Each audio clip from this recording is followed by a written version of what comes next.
Arestado naman ang dalawang tricycle driver sa Dagupan City matapos mahulihan ng iligal na droga at baril. Narito ang report.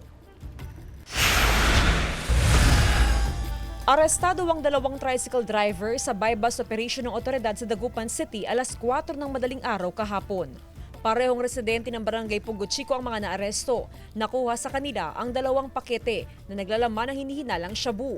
Bukod sa iligal na droga, na-recover din sa mga suspect ang isang caliber 38 na baril. Sila po yung mga priority target natin na sa Dagupan.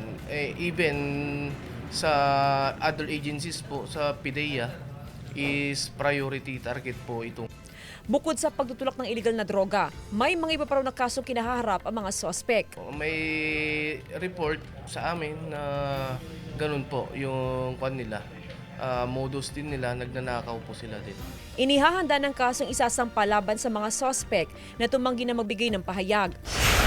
Pinagbubunot at sinunog ang tinatayang nasa 31 million pesos na halaga ng tanim na marijuana sa Mount Makagoong na boundary ng Barangay Saklit sa Danga Mountain Province at Barangay Buskalan, Tinglayan, Kalinga.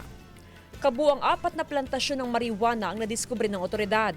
Patuloy ang investigasyon ng otoridad upang matukoy ang iba pang posibleng plantasyon sa mga karatig lugar at maaresto ang mga individual na responsable sa pagtanim nito. Jasmine Gabriel Galban, One North Central Luzon.